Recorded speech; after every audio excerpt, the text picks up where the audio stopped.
it and in today's modern music world, people are just kind of coming up with progressions. And, I had a teacher tell me too that pop music is it's all emotion based, right? Yeah, and when I learned that, it's all emotion based. Like anything you write, it has to be, it's more poetry than anything, right? Like, while a beat or an instrumental can be really great and your voice can be great, if you don't have any emotion, then no one's going to connect to you. Hey, welcome to the Musician Secrets podcast. I'm your host, Alise Koa, and this is a podcast from musicians for musicians where we get to share our experiences and stories with each other. Here we unite and empower one another through mindset, music, and happiness. This is a safe place for independent musicians, so enjoy.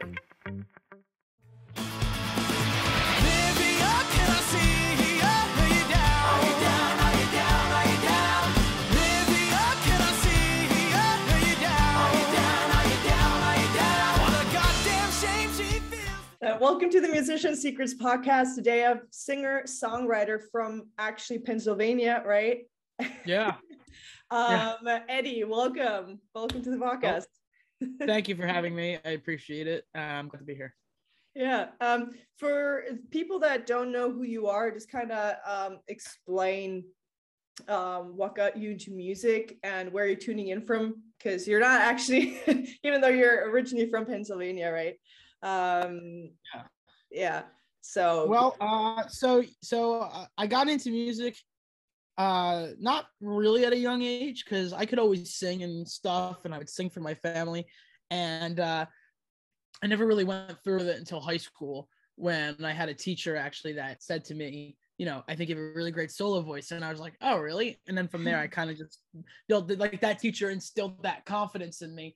And then I kind of went from there. So now I'm only 21, which is, I haven't really been doing it for that long. And so I'm from PA, but right now I'm in Dover, Delaware, hanging out at Firefly Music Festival, which is really cool. But that's pretty much my little backstory. It's nothing like crazy. Like, I just kind of, for many years I wanted to do sports broadcasting. I wanted to like call baseball games and stuff, and then one day I woke up, I'm like, yeah, I'll be a singer instead. that's all that happened. Yeah. What was the switch where like, oh yeah, I'm gonna do music now? Like, was that? I think it was that teacher, right? I was my choir director, and I know I was in musical theater for a little bit in middle school. Oh, okay. And I did a lot of plays, and I thought that was going to be my thing. And then I got to high school, and the amount of kids that were doing musical theater was insane, and I was not a strong enough dancer or actor to be like a lead role. Like, I could only sing. I couldn't, like, I was not a triple threat. I couldn't act or dance. I really can't dance. So I kind of thought, oh, maybe I'll just try like singing solos and writing songs eventually. And then when I got to 10th grade, which I was probably I was probably 16 years old when I wrote my first song. Okay. And so I've only been doing it for like 5 years, which is kind of, that's insane. Not that long. Yeah. Like, not that long. Crazy. Like, now you have an album out and everything. Like, that's well, technically, from my band too. I've produced, so I've technically sang on 3 albums already, which is kind of nuts. Our first one for the band was really short, like 7 songs. And then we had a full length one pretty much for the band that we released in 2020. And then this year I did my solo one, which was really incredible. It's being, and we'll talk about it too, but being a part of a band versus doing solo is very different. It's very different. And it's, it was kind of cool for once just to put something out that was completely me. So that was great. Mm-hmm. I guess the band that you're in right now, right, is called Nothing But a Nightmare, right? Yeah. Okay, just so people know what we're talking about. I got 2 projects. I'm in multiple stuff. Doing it all at once. So you wrote your first song when you were 16, and then you've kind of like been writing songs ever since, right? Or was there like maybe not, or was it just there was never like a maybe not, I guess. The first song I ever wrote was called All the Time, and that was on our first Nothing But a Nightmare album. And Wow. Wow. yeah, and it's kind of terrible. Like the lyrics, I hate the lyrics. But it was about, at the time it was about this girl that I um was into. It was like a stupid high school thing. And I, at the time I loved it, right? Because I was like, oh my God, I can't believe I can create something like this. And then it kind of went from there though, and I never really stopped, and I just wanted to get better. All the time. Every time I wrote a song, I was like, okay, how can I improve? And the only way to do that, in my opinion, is to listen to more music. So, like right now, I go to college as well. So I'm all over the place, right? So I actually go to college for music education. So just in case I can't perform, I get to be a teacher. I don't know. Yeah. But I'd be like the coolest teacher ever, by the way. But anyway, like in music education, we have to learn a lot of classical music. And I think that's really great for my musicianship and for my artistry, because when you hear, I mean, although classical music and, Western music, as they call it, is not necessarily my cup of tea or something that I would listen to, when you're analyzing it and learning it, it helps writing tremendously. Billy Joel, artists like that, Elton John, I'm pretty sure they're like classically trained pianists. Like they learned Bach and Mozart on piano. So when you start there, your ceiling is way higher, in my opinion. So anyway, so I think it's only helps to learn every genre, Yeah.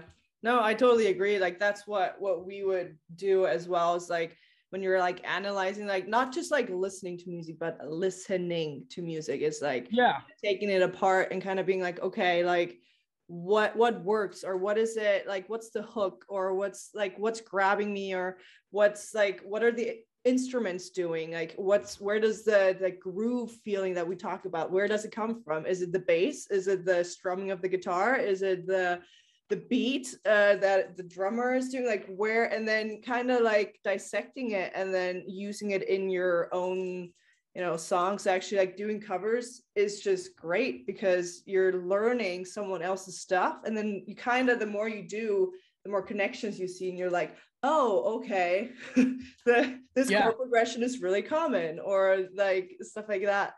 I mean, I've fallen into a trap sometimes, and I'll admit it, with my writing, where I come up with a progression and I think it's something great, but it's really just one of my other songs sped up or slowed down. And I'm like, wait a minute, this is like something else. So, the way to avoid that though is to listen to other stuff. And especially in Western music, in classical music, in a weird way, there's a lot of unique chords and progressions that you won't see. And that's because, there's a lot of rules and stuff with music theory. But when you learn that stuff, it can only help you, right? Because it's a tool. It's not necessarily like, oh, you have to follow these rules by the book. No. Like when I sit down to write a song, I don't go like, okay, let me get my manuscript paper out. Let me go E flat, B. No, like that's stupid. Nobody does that anymore, unless you're like on Broadway or something, writing a musical. In that case, good for you. But it in today's modern music world, people are just kind of coming up with progressions. And I had a teacher tell me too that pop music is all emotion based, right?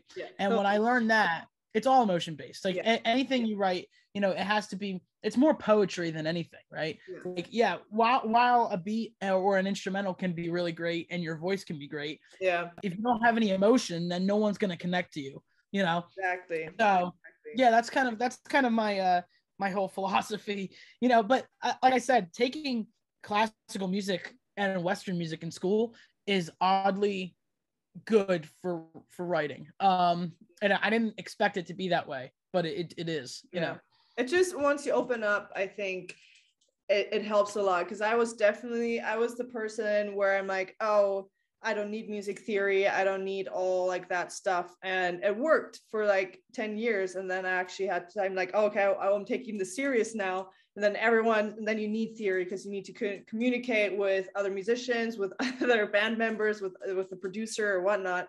And then you need to know the proper language for that. But then I also realized I'm able to like write faster. Like because it took me, I would write a song like when I felt like it, right?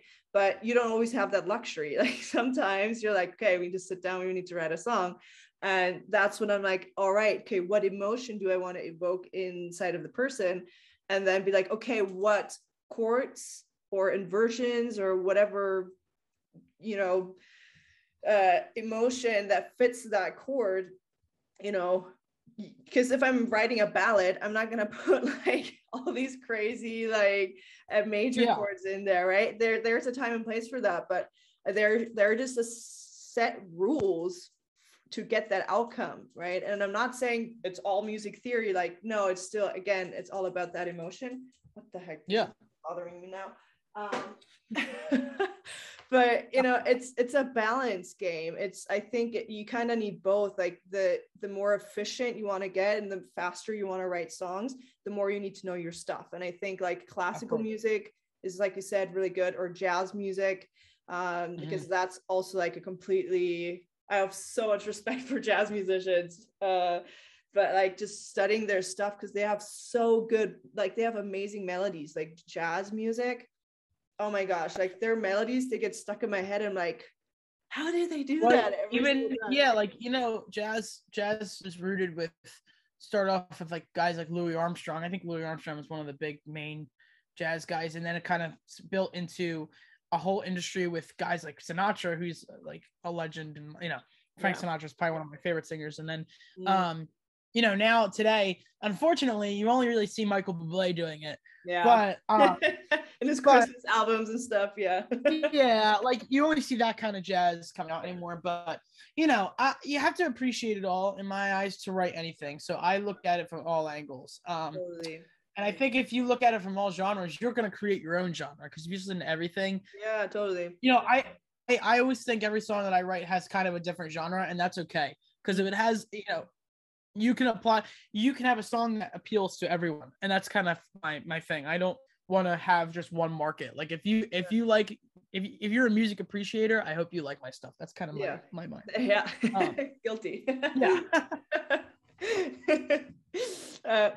So let's jump into your album, because like that's I don't remember which song I heard first, but it was obviously a song that was like, okay, this is different. I need to listen to more of his stuff.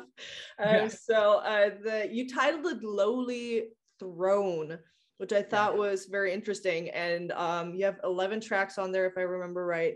And what I love about albums, if they have like an introduction, which yours has, and it's called The Poem, right? Yeah, The Poem. Kind of walk us through the process of, you know, titling an album, like, because I always think it's so hard. And then I think summing it all up to an introduction, I think is, for me personally, like the most challenging part. Like how do you feel about like like putting that together? Lowly Throne came from, I'm gonna be honest about it, I was going through my phone on a website. I was looking for I actually went on a random band name it was random album title generator. And I kept clicking it for like a couple hours, and I got Lowly Throne at some point, and I thought about it, and I looked at it, and I'm like, wait a minute. I'm like, I actually analyzed it in my head for me. And I'm like, so lowly, the word, it's not lonely, it's lowly. Lowly. And that word is very distinct, right?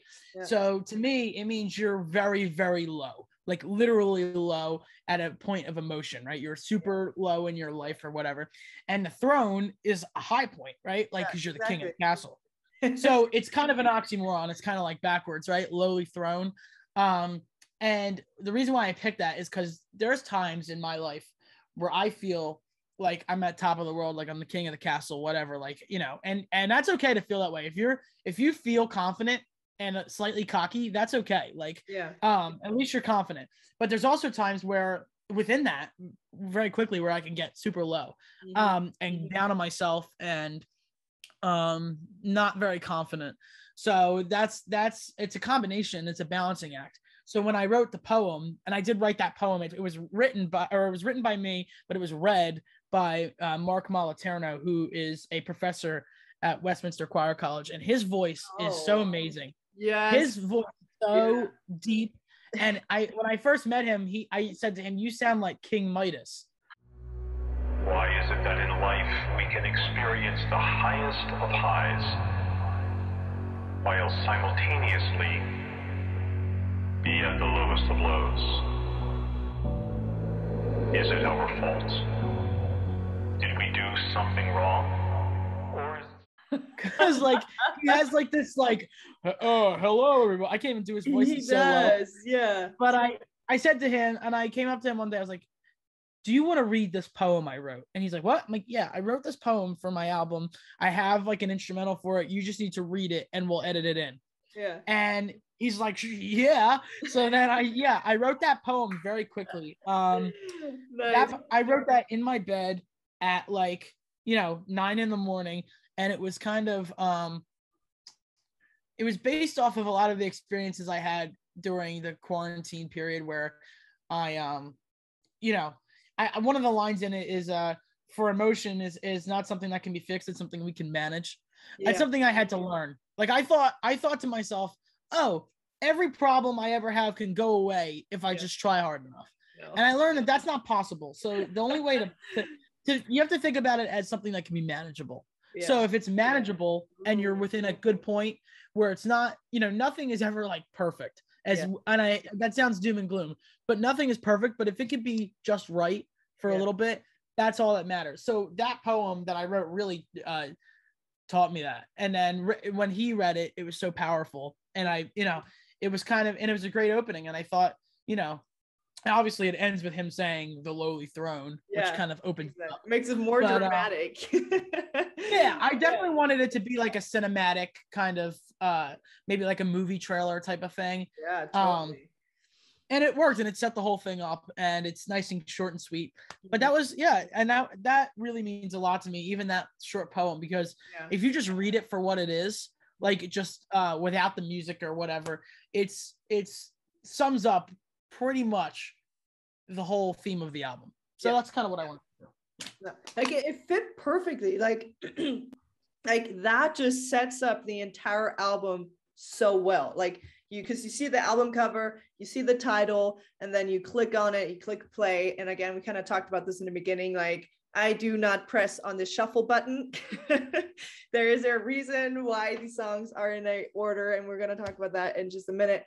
But and then this is the first track, and it just sets the tone for the 10 songs that are on there.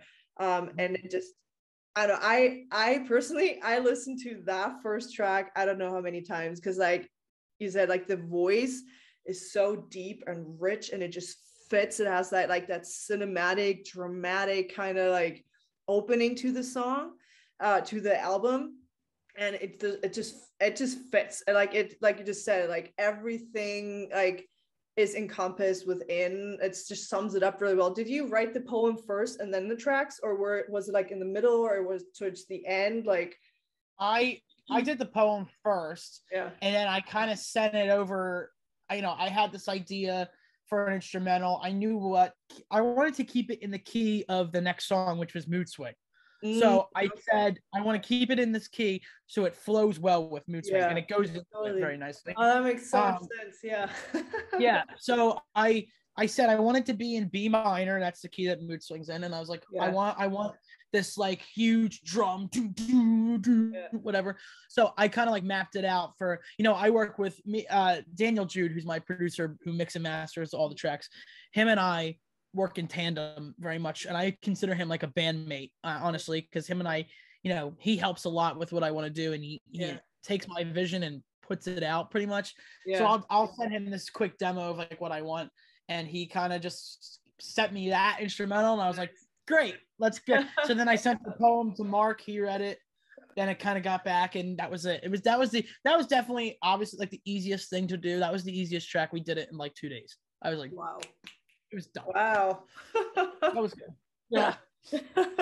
So how did you pick, first of all, how did you pick what songs made it into the album, and then the ones that did make it?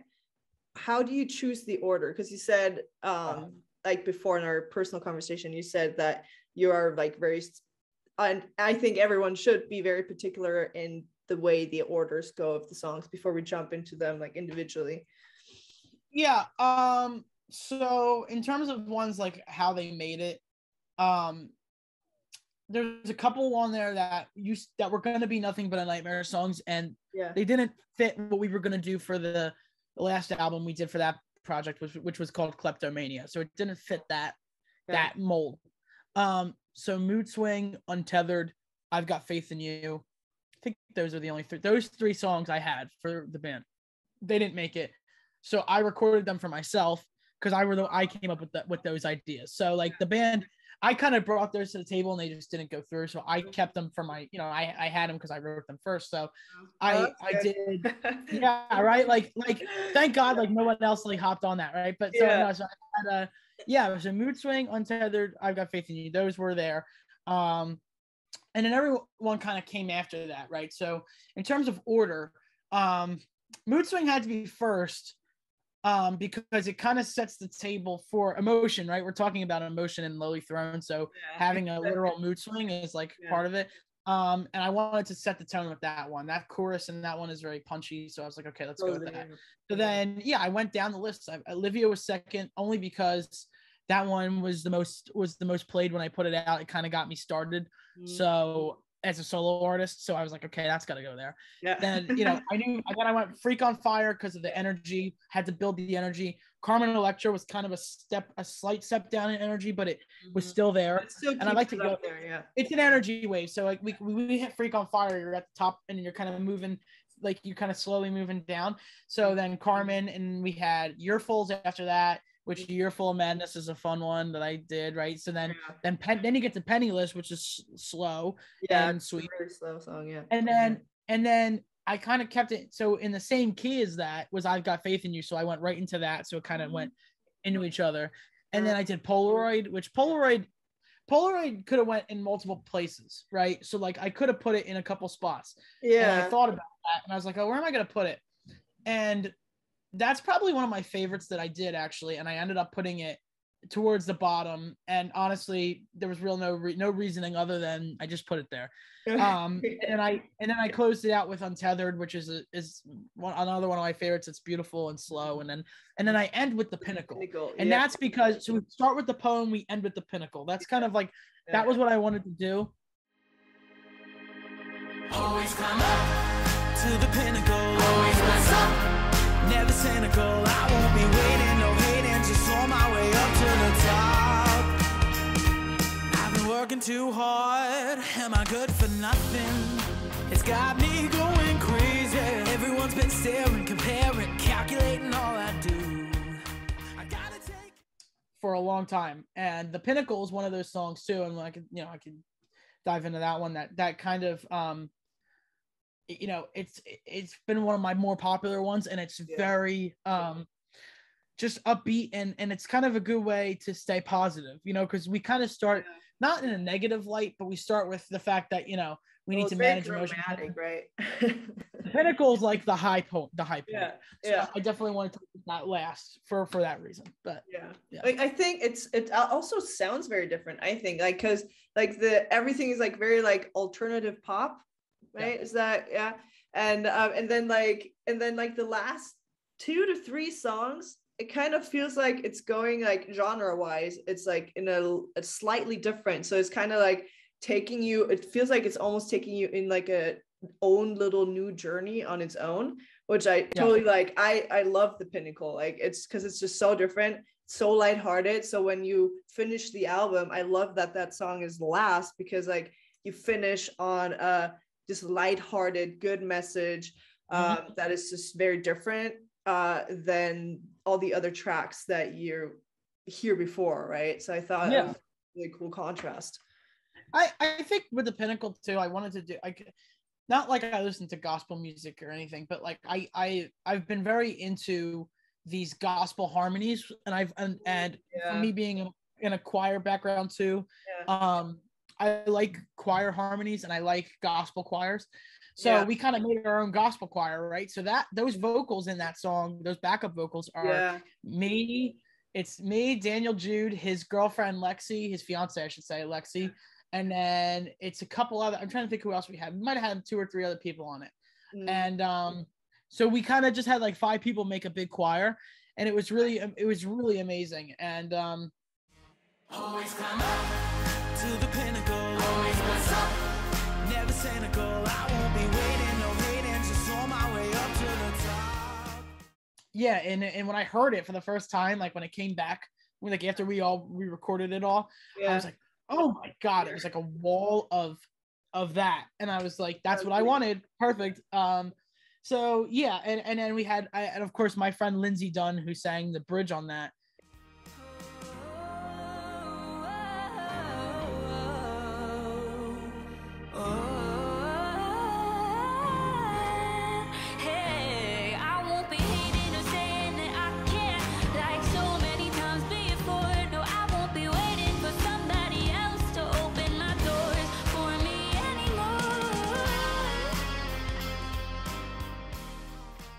Yeah. She's incredible. I met her when I went to Berkeley for a little bit of time when I first started college, and she was a great friend of mine there. And there's no question in my mind that girl's gonna like go big, because she's like, her voice is one of the most unique voices I've ever heard. So I'm just glad she got to sing on my song before she blows up. Like I claimed it. Yeah, I called it because I know it's gonna happen. I'm not even like, it's not even like a question in my mind, but you know. It's funny because when I read the feature, I'm like, Lindsay Dunn, like it sounds familiar. I don't know where I know that name from or where I've picked it, but I recognize the name, which is weird because I don't have any association. I'm still trying to figure out where I know her name from, but she has a song. I mean, this might not be it, but for those who don't know about Lindsay, she has this incredible song called Pain, which that song got like 1 million or so streams on YouTube. It got placed on a YouTube channel. What's the YouTube? I think the YouTube channel is called Cassiopeia or something like that. I'm not no fun. I'm saying that right, but anyway, her song got placed on there, and yeah, it got like 1 million plays or so, and that kind of was her thing. So she's incredible, and she's a friend of mine, and I'm so like, when I asked her to be on the song, I'm like, please don't say no. I thought she was gonna be like, no, I can't do it. I was like, please don't say no. And she's like, yeah, I'll do it. I'm like, are you kidding me? I'm like, okay, great. So then it was I was so excited from then on out. But yeah, because I wanted to ask you exactly about like the background vocals, because that is definitely something that has like popped up that was like so special, where I'm like, oh my gosh, look at this, like listen to this choir. It feels like a huge choir. It feels like you had like 50 people come in. Always climb up to the pinnacle, always what's up, never cynical. I won't be waiting, no hating, just on my way up to the top. And like just sing like the chorus, and you know, and like how many people, like 5, 6 people were involved? It was 5, yeah. So I'm a stickler for backing vocals, right? So every song, just about, like with the exception of, I guess, well, even Untethered has them. So every song just about has certain harmonies, and I line them up very specifically. And when I listen to music, I listen to backing vocals, which is weird, more than main vocal. I listen to the backing vocals. I don't know why. It's really important. So the Pinnacle, for example, I had that all lined up because I've written vocal harmonies before for choir and, you know, 4-part writing and all that. So I know what works. So I kind of did that, and I stacked it up, and I sent to Daniel Jude, my producer, I sent him just me doing it. So I stacked myself maybe like 10 or 12 times. So after I stacked myself, it already kind of sounded like a choir. Wow. But then I was like, okay, now I need more people. So I think in total we might have had maybe 20 to 30 tracks of vocals. So that's about the amount of people that would be in a choir. But we had only like 5 or 6 people do it. So it was super insane. And you know, that just proves that you don't need to bring in a huge choir to make a choir. You can just kind of make a choir if you want. It's crazy, right? Like I said, it just sounds like this huge choir, and now you're just sitting here like, oh, we were just like 5 people, and I'm like, what? Like, that's all it is. That's all it is. Yeah, it's amazing, like nowadays, like with technology, what's like possible and stuff, like just layering, it's just really, really cool. Yeah, it just blows my mind every single time. But so did you write like all the tracks yourself, or did you do some co-writing on there, or like do some? For the most part, the bits and pieces, for the most part, it was me and Daniel Jude. He helped me with really, okay, so all the tracks were written by me. And I did, so Freak on Fire was the hardest to get right. Yeah. Crash and burn without me. You can take the key. Freak on fire, freak on fire, freak on fire. So I had that one for a while, and there was a couple lines that I had. It was that flamethrower. I brought my flamethrower to the wall. I can't take it anymore. I brought my flamethrower to the wall. I can't take it anymore. I had that line for a while, for like a year. And then I had the chorus, right? Like I had that like crash and burn without me. Crash and burn without me. You can take the key. So I had that whole part, and then I didn't have any verses. So I was kind of like, I had the riff too. I had the opening riff.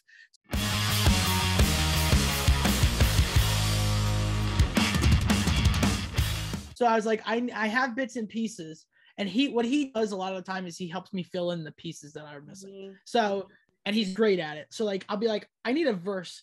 Can you help me with this verse? And I'll have an idea. I usually come up with a vocal melody easier than I can come up with words. So I'll be like, so I start singing this, and he's like, oh, all right. And then the next thing I know, he texts me like a whole line of lyrics, and I'm like, all right, boom. So, and it works. And usually what he comes up with is like perfect. So, yeah, I mean, we've had a couple. His friend Noah Metzdorf, who's great, he helped us out with it. With Mood Swing, he was really on that one.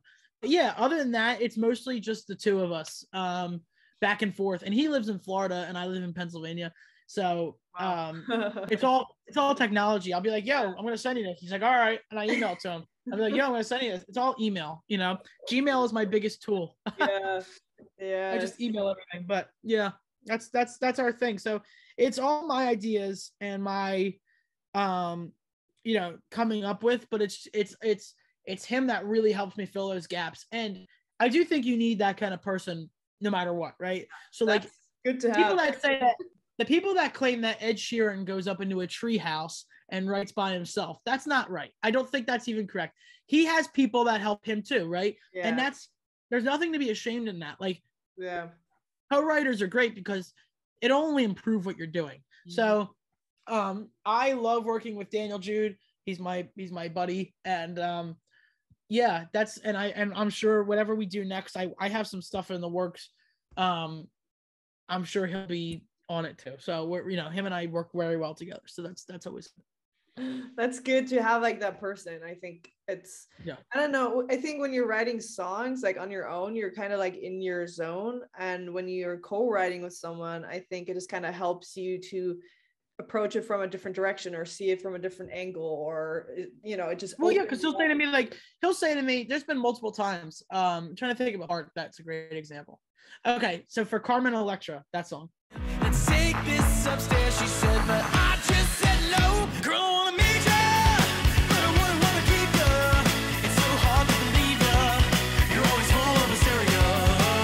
I adore ya. There's a part where it goes into like a 4 on the floor disco section. Yeah. Like, girl, I wanna put you too. I wouldn't wanna keep ya. Right. Okay. So that part.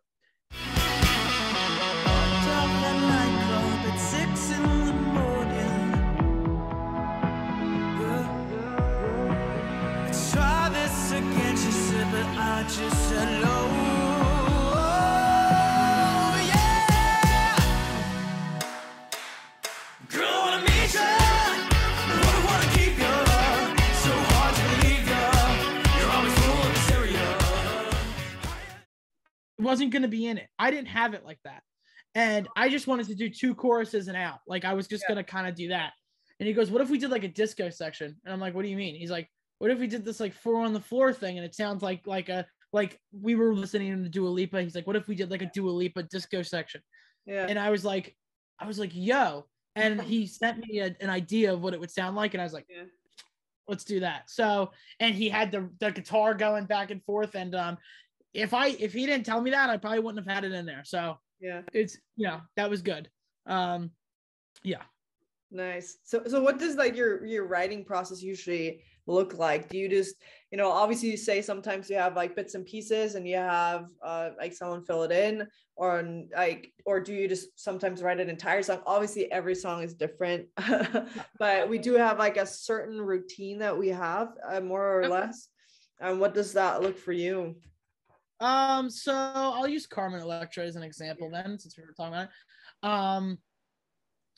It kind of goes like melody in my head mixed with lyrics, and then I spit it out into my phone. I use a voice memo. That's the easiest thing, or I'll go on my notes app, and that's kind of the way to go. Carmen Electra, I wrote very quickly. I was getting coffee one day, and I was in the parking lot of the coffee shop, and I was just in my head, I hear, I don't know where it comes from. Like, it was just out of like the air, right? Yeah. And I was like, okay. And then I don't know what it was. I don't know if I had seen a movie with Carmen Electra in it, or what would it have been? I don't even know. I was thinking of Carmen Electra's name, who obviously is a famous actress. Really, she was predominant in the 90s and stuff. So yeah, I was kind of like, okay, let me use her name because she's famous, right? Yeah. So, and I kind of wrote this whole story about a girl at a nightclub that you just meet. And it's a fictional tale. I just kind of, some of my songs are true to me. Like songs that are personal experiences are Mood Swing, Livia, Freak on Fire is pretty personal. Penniless. I think I'm trying to think of the ones that aren't. Like Carmen is just a story, right?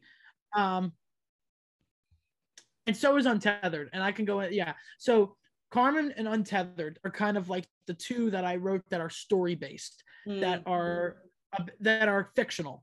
And that's great. Like, I think you can have that. I'm a big fan of Jim Croce. If you've ever heard of Jim Croce, he's a big folk guy from the 70s. He unfortunately passed away in the 70s. And his music is so storytelling. Like, he has a song called Operator, for example. And Operator is just like, so like, it's so like you feel like you're reading a storybook or something. And that's kind of what I want to do with Carmen and with especially Untethered. So but for Carmen, I wrote this whole story about a girl in a nightclub that tries to like seduce a guy, and he basically says like, no, I ain't going with you. And then she gets him into more stuff. So it's kind of it's just a story. But when I came up with that, I was like, oh yeah. I was just kind of sitting in the parking lot like people must have thought I was nuts because I was just like screaming into my phone.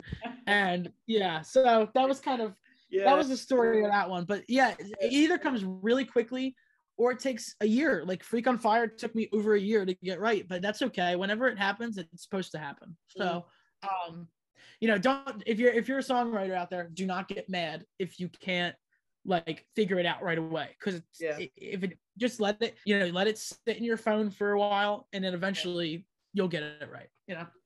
Yeah, I think we all have that where we have like an idea and we're like, oh my gosh, where's my phone? And then you just kind of like try to like not look like a crazy person while like but it always happens at the worst times too. Like sometimes I'll be in class where you have to be quiet, and I'm just kind of like, oh my god, and then I'm just sitting there. So what I do is like, I'll go to the bathroom, I was just about to say. In college, they don't really care. It's not like you have to ask or anything. So I kind of like stand up and run out. But people are like, is he like having a problem? I don't know. Like I run out and I'm like, woo!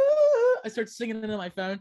I mean, that's kind of the best way to do it, right? Like, and if you have that idea, do not lose it. Like it doesn't matter where you are. Embarrass yourself. I don't know. Like, I was on a plane one time and I had an idea and I was singing into my phone on a plane. Like, wow, I've never had that happen to me before. That's I mean, that idea is something that I'm doing right now. And it's kind of like, if I said to myself, I'll let it go, I'm on a plane, it's embarrassing, I would never have it. So you have to take advantage of every chance to come up with something.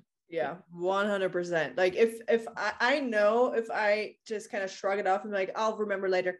No, No, you won't. You won't. No, you won't. will not remember. It's like, No. oh, you know, this amazing idea that I had, I don't remember anymore. I'm like, and then I get so mad at myself, like, why didn't I just take the minute and just, you know, record it into my phone? Yeah. I've lost, you know, I try and take advantage of every opportunity, but I know for a fact there's probably 5 or 6 really great ideas that I had, like ones that could have been probably better than anything I had that I lost. And even to this day, I get like mad about it. I'm like, oh, you could have had it. But Exactly. they keep coming though. So now I know to always take advantage of what I get. Like, Yeah. Yeah, I'll have like really it's so funny. I think if anyone would go through my voice memos, they'd be like, what the heck? This girl has problems. Like, oh yeah. Yeah. Same here. I second that. It's like, it's my best friend. It's like probably the #1 app that I use next to like taking notes and stuff. But it's that's how you know you're a songwriter, right? It's I agree. Yeah, for sure. I'm curious, do you think like writing songs is a skill or a talent? I think it's a talent that can be developed. I think if you talk to someone, like I had a mentor when I was 16, it was actually my guitar teacher at the time, and he kind of just gave me the foundations, and I kind of went from there. But I knew I had ideas, but I didn't know how to get them out, and he kind of told me how to get them out, and then I went from there. I don't think. Depends what you're doing, right? Like I think it's a little bit of both. It depends on the person. For me, it's a talent because it just comes out of nowhere. Like it's just in my head and it's just there. It's not like I'm like using a process to come up with it. Yeah. It's more like it's a natural thing. So when it's natural, it's a talent. When it's I'm not saying if it's like artificial, that means it's bad or anything. Like if you have a process, I'm not saying that that's bad. But there's different types of songwriters. There's natural songwriters who are just like me, who are just like, there it is. Yeah. And there's some that, you know, have to think a little harder and come and do a little research, and that's okay too. It's either way is fine. But yeah, that's just me. I'm more naturally talented at it as opposed to like, you know, doing, but there's times too that I will do research for certain things. You know, researching other people's music, researching poetry. I love poetry. There's a couple songs that I've written that I've actually like modified lines from poems and I've put them out. So either way, there's no wrong answer to write a song. There's no wrong answer. That's the beauty, and also like the worst part is like there's no wrong or right. It's like no, and that's the scary thing, right? Because like people will judge your music when you send it places, and if you know, and people will say stuff, but like, is their judgment correct? No, that's just their opinion. That's what people have to remember. That's what younger artists too, they have to remember when they send their stuff out, is that you will get told it's not good, but that does not mean it's not good. That just means that one person said to them it's not good. It's a personal experience. You know, if you go to see any band live, if you go to a festival, I noticed this about the festival life. When you're there, there'll be people walking in and out all the time. Some people hate the set. Some people love the set. And that doesn't mean anything, right? Like, you know, if enough people like your set, like I've learned over time, you can't impress everybody. So like trying to impress, like, although I want as many people as possible to listen to me, you know, trying to be like, oh, listen to me. Like, no, like if they like it, they'll listen to it. If they don't, they won't. And that's it. Like, that's it. It's simple as that. And if you get enough people to like what you're doing, then you'll get to a point where you're that's it. So that's kind of where I'm at with that. But yeah, totally. Because like not everyone likes Dua Lipa, not everyone likes Ed Sheeran, or not everyone likes The Weeknd or Drake. Or you'll always have people where they're like, oh, I hate Drake, or I think he's so overrated, or I don't like Taylor Swift. I think she's like, you know, whatever. Like it's that's your opinion. Like that's you know, that's the great thing about our world and our is that we, you know, and that's what I wish we kind of had, you know, a little more of too, is like even in music, like people will get, oh, you don't like that person? No. And that's it. Like, you know, oh well, like, what do you care what I don't like? Like, whatever. Like, that's what anything, right? And that's anything in life. Like, my biggest phrase that I use, I guess, is like, who cares? Like, who, you know, whatever someone's opinion is, like, I don't care. Like, I got my own set of opinions, you got yours, everybody does, and that's okay. Like, whatever. Like, you know, it's as long as you're not hurting anybody or attacking anybody, like, I don't care. You know, that's my motto. Who cares? That's my, you know. I think you kind of have to shrug it off, because if you always let it get to you, you know, then I think you just get discouraged and you stop, right? They're like, I think there's so many artists out there that are amazing, where they're like, oh, but I've got 5 no's in a row, and I'm like, well, then keep going, because you'll have one yes in there and it's going to change everything, right? And there's certain things that you just can't. There's certain things that just don't work sometimes, right? Like I just got, you know, I just got an email back from American Idol's people. I went through multiple rounds of auditions. I was at the last stage before you go on to see the celebrity judges. Yeah. And I just got an email that said to me, "You're very talented. We love what you do. You're great energy, but we're not going to move you on." And I'm thinking to myself, why? Right? Like, why didn't I get, like you say, I'm great. Why? And the only reason for that is, you know, it's just not a fit for TV, right? But that's not to say that there's another opportunity. They're not saying like, oh, you'll never get on anything ever. They're just saying you're not right for season X, Y, and Z of American Idol. And that's, you know, that's fine. That's not really, you know, my fault. Nothing I can do. Just keep doing your thing and it'll work. So if you throw enough, you know what, at the fan, enough, some of it will stick and you'll have it. You know, exactly. It's totally a mind game. I think music is just such an emotional roller coaster, and such a just mind game that, you know, if your head isn't in the right mind space set, at least that's what I hear like a lot of musicians talk about too, is like, if you're not in the right space, then it's really hard to keep going. Like if you're someone that gets discouraged really fast and takes everything really personal, then you know, it's just gonna be like, okay, then you're gonna quit very like, not soon, but like, you know. Well, no, you're gonna want to give it. You just want to be able to continue, and if you're not, like you said, my favorite quote about that kind of stuff is from Charlie Puth, and he says, like, to write a song, I need to be comfortable and uncomfortable, and I'm like, I love that, right? Like, so, and I feel that way. I have to be comfortable, but I have to be in a state of like uncomfortableness as well to write the perfect song. But if you're completely uncomfortable, if you're completely out of your comfort zone too, you're not good either. It's right. It's that sweet spot. What's the best advice that you got? Since we're like on the topic, like, what's the best advice you've ever been given? Doesn't matter, music teacher, person you've heard, or something. That's hard. You know, like I've gotten advice from many different angles of music, and the best probably ever was, well, there was a time that we were you know, when I was with Nothing But a Nightmare, we were going to open this show for a certain artist that was a bigger artist, and I was excited about it.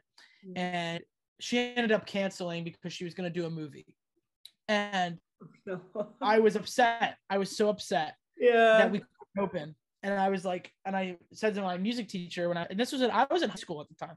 And I said to my music teacher, I was like, oh, I'm so discouraged. We can't play this show. And he goes, why? And I'm like, because I'm upset. And he goes, why?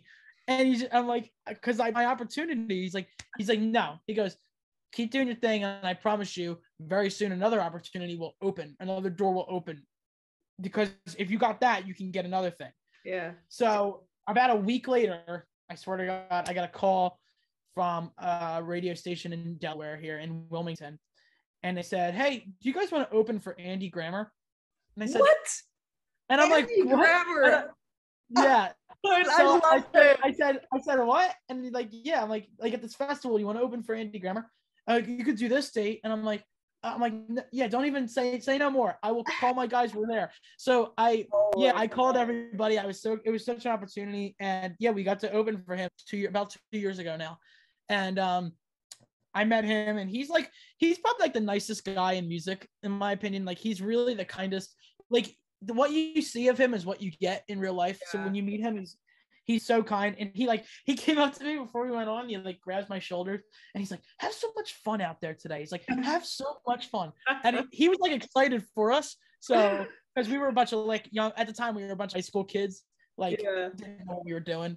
So yeah, it worked out really well. So, but you know what? That's the best advice. Like, just to keep, if you get a bad piece of news, like, and you're like, oh my God, my career's over. No, it's not. Just like, there's always room to grow. There's people that become famous musicians when they're like 40. I mean, like, I'm trying to think of an example. Like Kenny Rogers. Kenny Rogers is an example I use. Kenny Rogers' first hit song was not until he was like 40 something, I think, or maybe even in his 50s, if I'm not mistaken. Don't quote me on that. But that's something my dad always says that to me. He's like, look at Kenny Rogers. Like, Kenny Rogers didn't have it, right?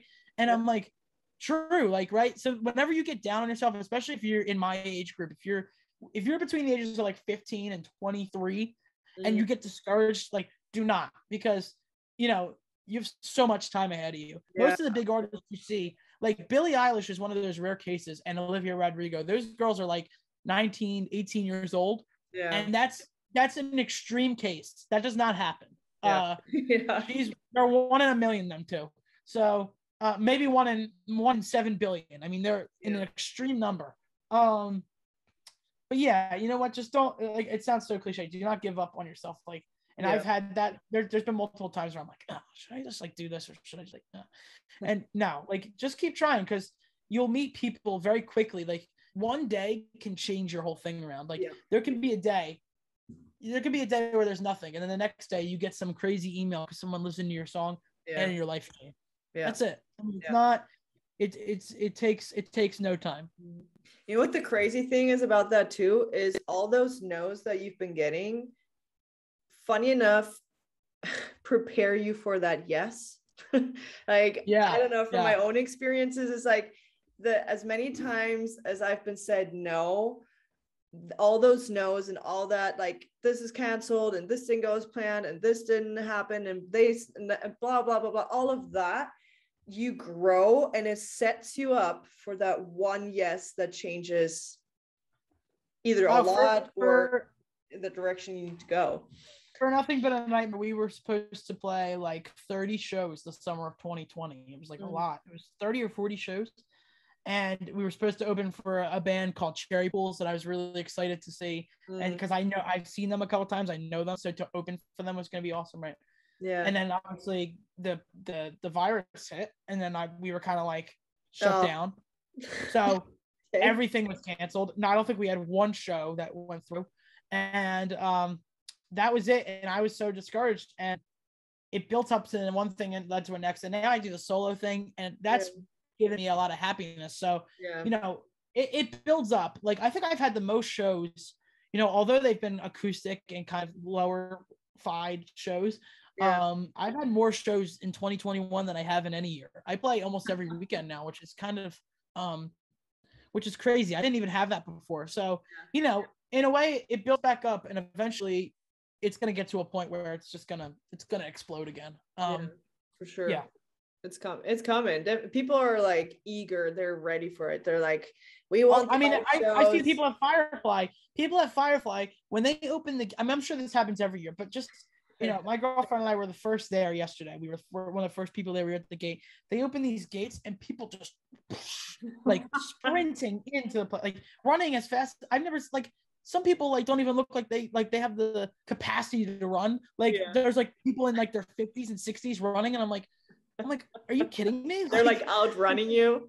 Yeah, they're like outrunning me, and I'm like, oh, you're really excited, aren't you? Like, but you know what that shows? That shows that live music will always be alive and well. Like, it will never.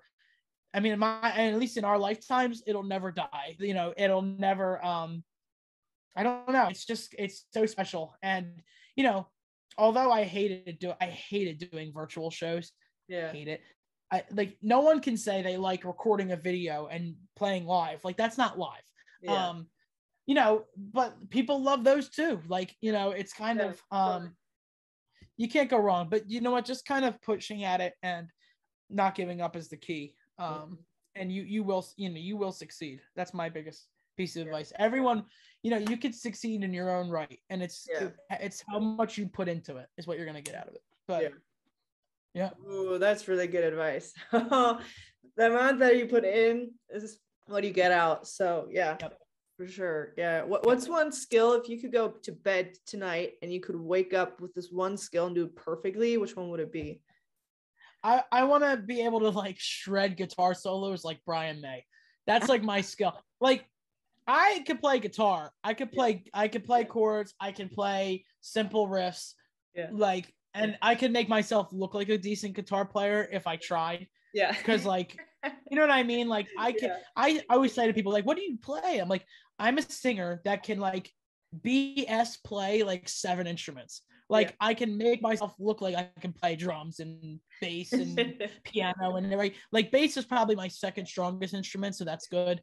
But then under that, everything's just kind of like, here it is, my biggest thing would be if I can shred like Brian May from Queen and like play the Bohemian Rhapsody solo, like, nice. And guitar is one of those things that I think anybody can kind of learn if they really buckle down to it. Yeah. But honestly, at this point in my life, I've been, I'm doing so much work. I can't like just sit down and be like, okay, like, I can't figure stuff out really. Yeah. So, I wish I could wake up being a shredder. That's my thing. Nice. Yeah, that's a good skill to have. Yeah. For my last closing question that I like to ask, it's actually a very simple one, but I just love the different answers that I get, and there's no right or wrong answer, obviously, because it's a music question. But what makes a good song for you? What makes it? Oh God. Like it's if you can envision yourself at a certain location at a certain time while you're listening to it, that's what makes a good song. So if that makes sense. So like, okay, I'll give you an example. If I listen to Blinding Lights by The Weeknd, great example, easy song to use, right? I feel like I am in Las Vegas at 12 o'clock at night, or in Atlantic City, New Jersey, like any place like that where it's casino, it's literally lights everywhere, right? Cameras, whatever. Yeah. I want to be put in that spot.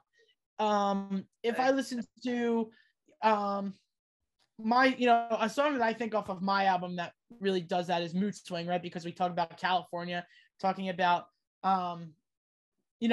just the atmosphere of the song puts me in that California mindset, like being in the sun at the beach, like that kind of thing. My mind breaks again. I've got a mood swing. I'm stuck between the two. It's all because of you, babe. I can't take it no more. I've got a mood swing. I'm happy when I'm sad. I'm content when I'm mad. Cause of this mood swing. All I've gotta say is get it out of my head. If you listen to a song that, for me at least, and I don't go back to that feeling of like I'm in this place at this time. Yeah. Music is timeless, right? So like if you listen to, for example, if I listen to I Write Things Not Tragedies, Panic, right, by Panic at the Disco, that song puts me to when I was 5 years old in my mom's car. And I know that sounds weird, but like that would be on the radio all the time. So I'd be a little kid and I'd hear like, I joined in with the other two people ever heard. I'd hear him sing that. And I'd be like, any of that alternative rock stuff, like Sugar We're Going Down, right? Like those songs. I remember being a little kid and being like, oh yeah, like Fall Out Boy. So like it kind of, and then like, for example, too, like Frank Sinatra, jazz music, it puts me in a, kind of like Sunday dinner with my grandparents, Italian food. Like it's kind of like that whole thing. It just, if the music you listen to brings you to a place of comfort too, you don't want to be in a bad place. Like, the breakup that we went through, that oh no, like, you know what I mean? Like there's a song, if you know the song 1,000 Years by Christina Perri, I can't listen to that song and not cry. Yeah. So, right, like there's certain songs that I listen to and I just bawl my eyes out, or like it makes me angry. I don't know. Like those I steer clear of. Anything that puts me in a happy spot. Yeah. Boom. Perfect. Yeah. Yeah.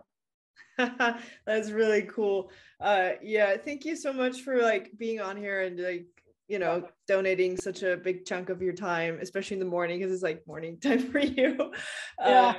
And you know, talking music and talking about your album and everything, and just giving really good advice for like future artists or artists that are listening and may be struggling and stuff. I think you gave really, really good advice. And you know, I think it's important that as musicians we kind of help each other out because we're just all kind of on this journey and figuring it out. And you know, Yeah, I mean, and we're all the future, right? Like I act like I'm so like old and wise. I know nothing. Like seriously, I'm old. Like I said, I'm only 21. I'm probably preaching to like kids that are 16, 15 years old that are where I was a couple years ago. yeah, Because you can grow a lot in a very short period of time if you just work. Totally. If you just work, your growth can be exponential. And yeah, I mean I hope that comes along if people listen to my album. I hope you can hear the growth that I've had because it's come to a point now where I'm like really proud of what I'm putting out, which is good. Yeah. Like I don't think it doesn't matter. Don't think like age really matters. Like I just learned from my cousin, like she said she's 14 and we were just having a conversation and all of a sudden she drops this like really deep like wisdom where she says like who I wrote it down somewhere because it was so profound. And she was just like she said something about success. She's like, who can tell you if you're successful or not if you're happy or something like that. Like as long as you're happy, like no one can tell you you're not successful or something like that. And it was just like, oh, as long as you're happy, no one can tell you you're unsuccessful. And I'm just like, wow, crap. Like this came from like a 14-year-old, right? And I'm like, I'm 26. And so I'm like, I just learned something from a 14-year-old. And, you know, you never know what somebody needs to hear in that moment. And I don't think age really plays a role in that. Right, we always think, oh, we need to learn from, you know, from the elderly and like the, you know, there are people that are like twice my age where I'm like, you're so stupid, like you're not like, right. And then I have like my 14-year-old cousin that's like dropping these value bombs where I'm like, holy cow, where did that come from? You know, every person is different, and there's certain people that are just born with God-given abilities in anything, right? And like I guess your cousin has wisdom and motivational speaking abilities, but it's just kind of you know what, like the future for, you know, although we've gone through so much as a world or whatever, and we've kind of had a lot of trauma recently, the future is brighter than you can ever imagine. And as much as people will tell you that it's going to be doom and gloom, it's not true. There's so much will and strength out of the world that before you know it, within the next year, people will be amazed with how resurgent and how great everything will turn out, because people are just ready. They're ready to start again, ready to you know. Now, of course, whenever COVID finally settles down in every country, that'll be the give for that. But we're getting there. So yeah, for sure. Oh, let's end it on that note. Let's end it on this happy note. I love it. Where can people find you? Where can they check out your music? Where can they find you on the social media? You can find me on all streaming services. So Apple Music, Spotify. You know, my name's Eddie, obviously, so you can look me up, or you can look up my album Lowly Throne. And then I'm on Instagram. Give me a follow at Eddie, and then Tamanini is my last name, which is TAMANINI, and that's just all one word. And you could see me on there. I have like a little link tree in my bio, which has all my links to everything, like SoundCloud. If you listen on SoundCloud, I don't know, anything like that. So yeah, go check me out. Yeah, definitely. Like I just put in Eddie and then your album, Lowly Throne, and then you usually pop up. And you also have a website and YouTube, and it's all linked up, like you said, in your Instagram bio.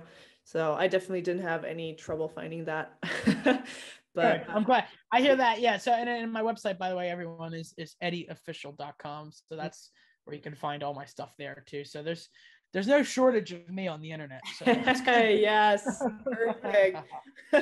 Plus, I'll link everything up down below as well, so people will have no trouble finding you. So the description box or whatever you want to call it, it's all down there. I'll put it down there.